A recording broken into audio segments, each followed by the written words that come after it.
You know what's crazy to me? Some people have the audacity to tell me that King doesn't have King's Haki. Like, isn't it redundant that the guy physically named King doesn't have King's Haki? Let's talk about it.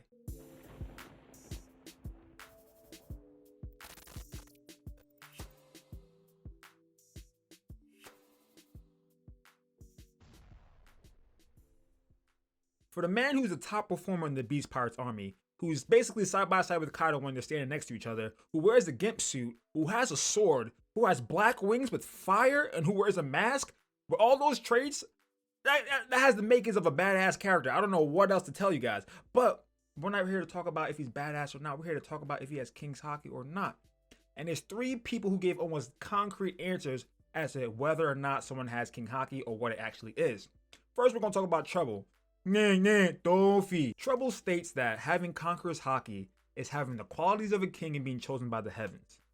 I mean, we don't know much about King's character besides he really can't go toe to toe with Marco right now, but Oda likes to do that a lot. He gives us preliminary bouts to show off one character, but then later off he does something else to show off the other character.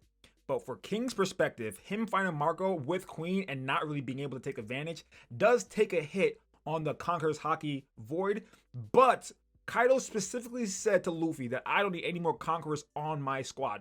And for right now, I really haven't seen anyone else. Maybe Ulti. I don't think Queen has it.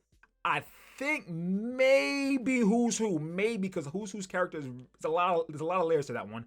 But for King, the right-hand man, first commander, but we're not really talking commanders on Kaido's team, top performer level, he definitely has the chosen attributes to be a Conqueror's Haki user and or a chosen by the heavens character. Next person to step up to the plate talking about Conqueror's Haki is Daisy, stating that it is a Haki of the chosen ones, only one in a million.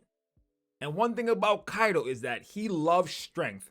And it's almost a golden rule now in the story that each Yonko, their first commander or one of the commanders, has to have Conqueror's Haki for them to be able to keep up with the other Yonko. Big Mom had Katakuri, Whitebeard had Ace, Luffy now has Zoro, and it's blatant Kaido has King. We don't know about Blackbeard. Blackbeard's on his own. He has 2 devil fruits, so he like sort of tips the scale one way because we don't even know if he has it himself, but he definitely does. We don't know who on his squad has it, but someone definitely does.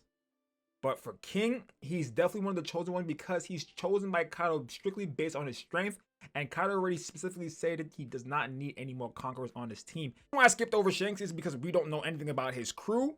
Ben Beckman, for all we know, definitely has it, or Lucky Roo might have it. But Shanks has an advanced form of Conquerors that we haven't even seen before, aka the video game giving us hints that advanced Conquerors is a way to fight in the story. After Daisy, we have Silver's Rayleigh, the Dark King himself. He goes on to say that Conqueror's Haki is the power to overwhelm. I mean, we don't know much about King in the overwhelming aspect, but his presence alone is overwhelming. For a guy to have the epithet King of the Wildfire, fire is an overwhelming force that people tend to not be able to quell. And on top of that, he has the mythical devil fruit Pterodon. Dragon model Pterodon. My man, he's a flying gimp suit wearing, fire handling dragon / dinosaur who literally vanquished Big Mom's ship off of the waterfall. I don't know the source myself, but let's talk about the word vanquisher and conqueror. I do believe they're synonyms, and they're basically one and the same. To conquer something means to overcome something. To vanquish something means to get rid of something that's in your way or an obstacle that's in your way. And one way to do that is with fire. Fire is one of the most destructive forces in all of anime, from Natsu to Fire Force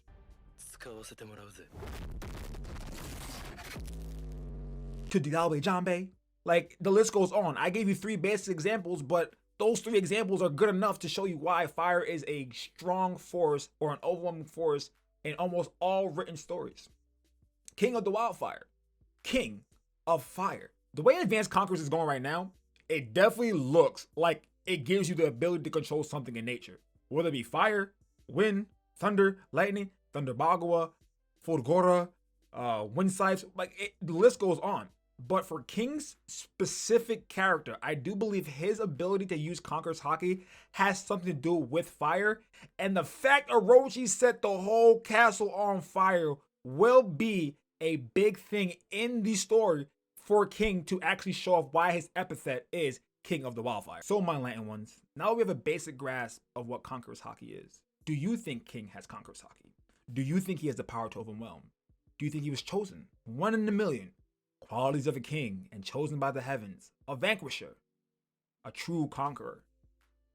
A lot of things in the story point to him, yes, having Conqueror's Haki, but yes, there's still a lot to be told about his story. We still don't know why he wears a suit, if he was an impelled down or not, why he uses a sword, why his name is the Wildfire, what race is he actually? There's a lot of things that we're really looking forward to, but for certain, I do believe he has Conqueror's Haki. A man, a top performer, the epithet, the Wildfire, a man who stands atop, who looks down on all, ready to take on all newcomers. He is a epitome of a true conqueror, but he is truly under the strongest beast in the world, or strongest creature in the world.